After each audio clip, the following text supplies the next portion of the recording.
Nous sommes aujourd'hui en train de développer un thème qui est très intéressant et qui sera l'objet d'une grande bénédiction pour votre vie dans cette saison. La visitation divine. Tiré du texte de Luc chapitre 1 à partir du verset 26. Au 6e mois, l'ange Gabriel fut envoyé par Dieu dans une ville de Galilée appelée Nazareth, auprès d'une vieille fiancée à un homme de la maison de David, nommé Joseph. Le nom de la vierge était Marie. L'ange entra chez elle et dit: je te salue, toi à qui une grâce a été faite. Le Seigneur est avec toi. Troublée par cette parole, Marie se demandait ce que pouvait signifier une telle salutation. L'ange lui dit: ne crains point Marie, car tu as trouvé grâce aux yeux de Dieu. Et voici, tu deviendras enceinte et tu enfanteras un fils. Et tu lui donneras le nom de Jésus. Qu'est-ce que c'est que la visitation divine? La visitation divine est l'intervention de Dieu dans la vie d'une personne à un moment donné. La visitation divine peut être également définie comme la réponse à une question que quelqu'un se posait par Dieu dans le but de faire entrer la personne dans sa destinée. La visitation divine est un programme de Dieu pour donner à quelqu'un d'entrer dans son exaucement. Ici, Marie a été visitée. Elle a été visitée parce que le messager de l'Éternel, qui était l'ange Gabriel, est entré chez Marie. Je prie que dans cette saison, tu reçois une visitation exceptionnelle par le nom de Jésus-Christ. Tu es certainement en train d'attendre le déblocage d'une situation. Tu es certainement en train d'aspirer à un miracle. Tu es certainement en train de lever les yeux chaque jour vers l'Éternel. Tu croupis certainement sous le poids des pleurs et des larmes dans ta maison.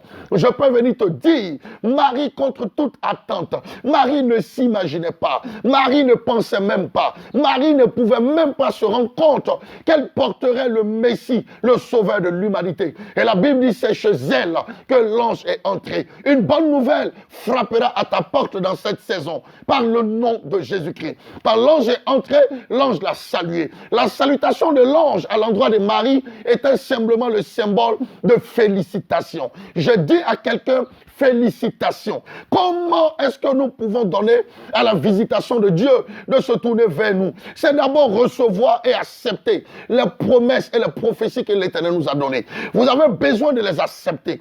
Quand l'ange a salué Marie, il dit: Marie, tu as trouvé grâce aux yeux de Dieu. Écoutez-moi très bien. Elle a trouvé grâce comment? Elle ne s'y attendait pas. La grâce favorise la visitation divine.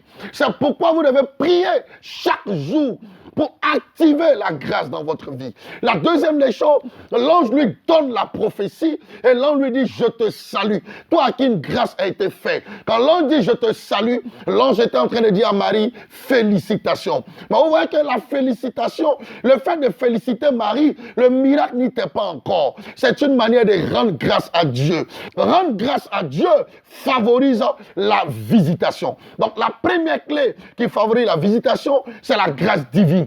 La deuxième clé, c'est rendre grâce au Seigneur. Il est important que vous rendez grâce à Dieu. Rendre grâce à Dieu, c'est reconnaître les bontés de Dieu. Rendre grâce à Dieu, c'est avoir les regards tournés vers l'Éternel. Rendre grâce à Dieu, c'est croire que Christ est capable de faire. Vous devez rendre grâce à Dieu.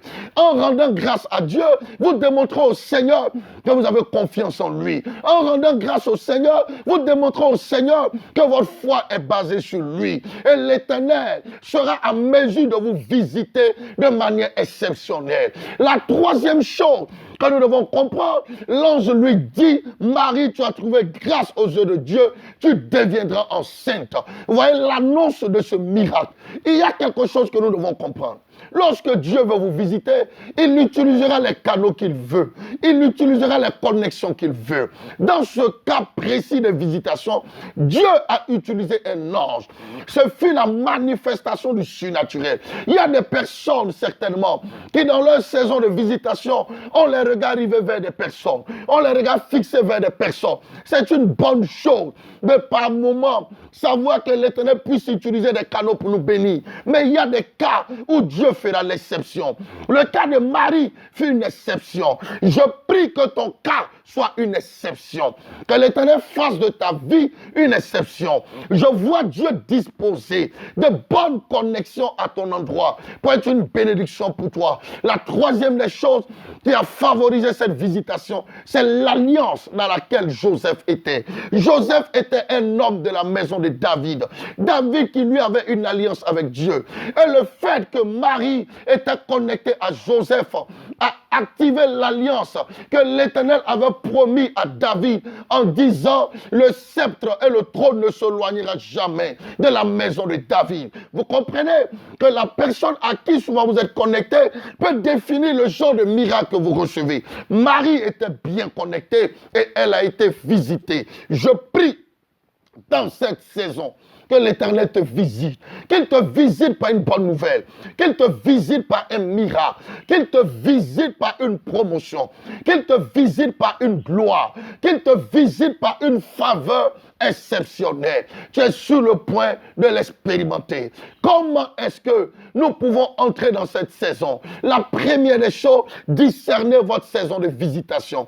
La deuxième des choses, positionnez-vous dans la présence de Dieu. Vous ne raterez point votre temps de visitation.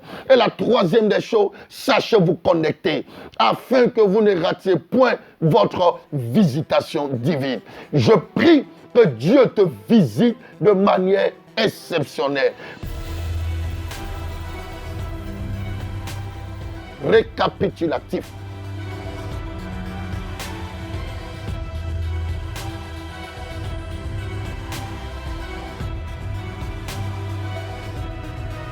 Pour tout besoin de prière, de délivrance et de situation de blocage, vous pouvez nous joindre à ces numéros qui affichent au bas de l'écran. Que le Seigneur vous bénisse et que la grâce de Dieu soit sur vous.